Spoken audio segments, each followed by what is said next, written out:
중소, 중견기업을 응원합니다. 과업 내용 분석입니다. 이걸 왜 하냐면요. 우리가 사내 직무교육을 하는 거잖아요. 근데 나도 바쁘고 상대방도 바쁜 시간에 와가지고 업무 교육을 받는 건데 내가 하고 있는 직무에 대한 모든 ABCD를 전부 다 하나하나 꼼꼼하게 다 알려줄 만한 시간과 여유와 상황이 될까요? 안 돼요. 안 됩니다. 그렇기 때문에 우리가 하고 있는 직무들을 정리를 해서 그 중에서 중요한 것, 필요한 것, 많은 빈도로 사용되는 것을 골라서 그걸 가지고서 과목을 선정을 하는 거고요. 그 과목에 대한 내용 구성을 하는 겁니다. 이렇게 직무 분석이 되어 있는 양식이 있으시면 그 양식 쓰시면 돼요. 그래서 필요한 지식, 기술, 태도를 있으면 요걸 쓰시면 되고, 만약에 없으시면 직무 분석을 하시면 됩니다. 그래서 우리가 팀으로 분석하는 게 아니라 직무 분석이잖아요.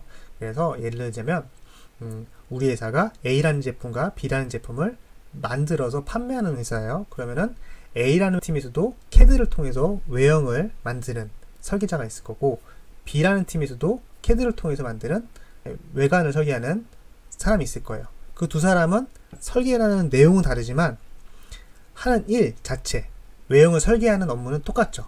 이렇게 같은 직무를 하는 직무별로 분류를 하고요.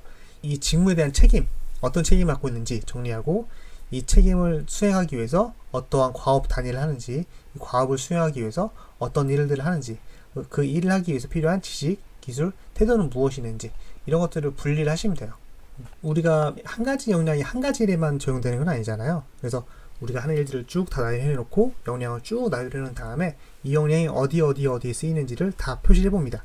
이게 점도표로 이렇게 쭉 정리해 보면 어느 한 가지 역량이 되게 다양한 데 쓰인다 라는 것도 파악이 되고요. 이거 빈도죠.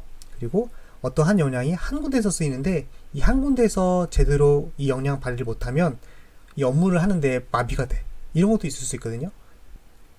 이런 것들을 잘 생각하셔가지고 어떤 거를 과목으로 도출할 것인가, 혹은 과목을 못할 거면 자료 배포로 끝날 수도 있을 거고, 심지어 어떤 유튜브 영상을 링크를 걸어서 이거는 내가 강의할 필요 없으니까 이 영상만 봐도 돼 라고 안 할 수도 있는 거잖아요. 우리가 바쁘기 때문에 그걸 다 우리가 할 생각을 안 하셔도 돼요. 그래서 우리 하는 직무를 분석을 해서 역량의 빈도와 중요도, 난이도 이런 것들을 판단해서 가지고 과목으로서 강의를 해야 될 것들을 선별합니다. 선별한 후에 이제 그것을 가지고 강의용 슬라이드를 만들어야겠죠. 같은 내용이라 하더라도 이 교육 내용은 어떤 순서대로 어떻게 엮느냐에 따라서도 교육 효과가 달라질 수 있거든요. 다음 시간에는 실제로 강의 슬라이드를 만들 때 어떤 거를 고려해서 해야 될지 이거에 대해서 이야기를 해보도록 하겠습니다. 감사합니다.